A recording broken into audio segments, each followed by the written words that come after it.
My name's Dale Chernich. I'm a farrier, certified farrier from American Farrier Association, and I've been shoeing for 35 years in the Sacramento area in California, and this is how I like to shoe, and some of it's a little unorthodox, but it always seems to work for me. And just cutting the clenches. Okay, gonna pull this shoe off. Try and move it all back. Got too much toe on it. Heels are too far forward. But he grew a lot, so. You know, you're trimming the hoof? Yep, just trimming it off, taking mostly off the toe, trying to leave the heels a little high. I may have to take more off the heels, but I generally work on the toe mostly at first. You'd like the heels to end about right here, the widest point of the frog. So, but I like to leave them as long as I can. And I'll take them off with the rasp in this case because we don't have that much to take off. And now you're leveling the foot? Yep, leveling the hoof. I trimmed up the frog pretty good.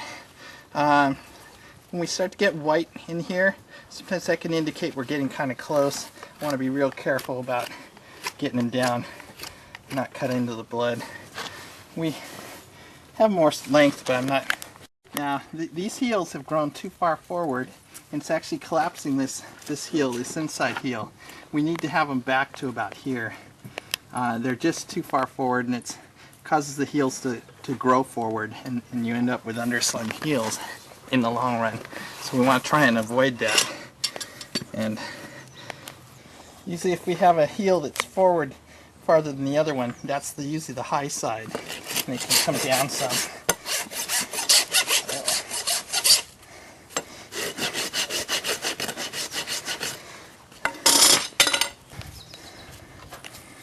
Now I know a lot of shoers don't feel they necessarily have to measure, but it always helps. This one's right, just barely over 55 degrees, just pretty normal angle, and we're right at the same length as my inches long. So you want to match them average. up? Yeah, I want to match them up. This one's also right at 55, and just maybe a smidge, well, about the same.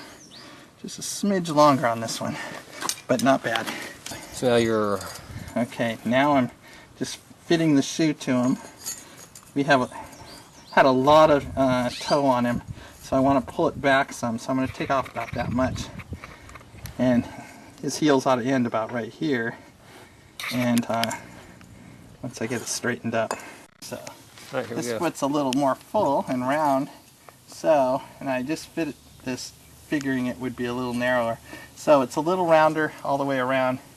So what I'll do is open up make the toe a little wider, and it should bring everything out good.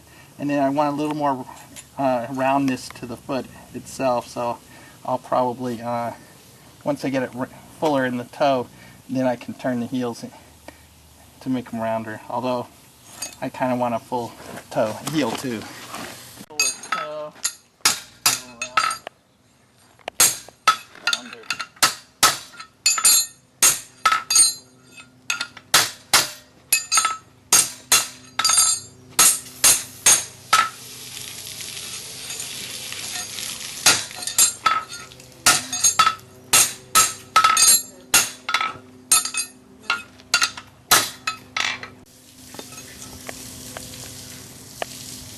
Okay, fuller toe, which is good.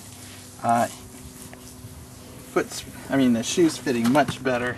It still needs to come back quite a bit. I've got a lot of toe here, so I'm going to draw it back about to there. And this foot's slightly larger than the other foot, probably a high-low condition, and this one's the low one. So you could almost wear a 3 on this. We have them in 2s. I'm going to go with 2s still. Now this heel was being rolled under and ended up growing way under, So we're going to leave this one a little more straight and wide in this side so it doesn't happen again. Okay. Now, when we pulled the shoe off, it was like this.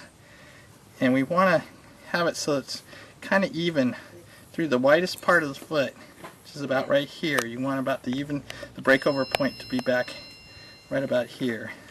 So we're going to set it back to about there. And I may cut down the time between shoeings a little bit. When you do this, you have to be careful of the toenails because you can prick them a little easier if you pull it back too much. So.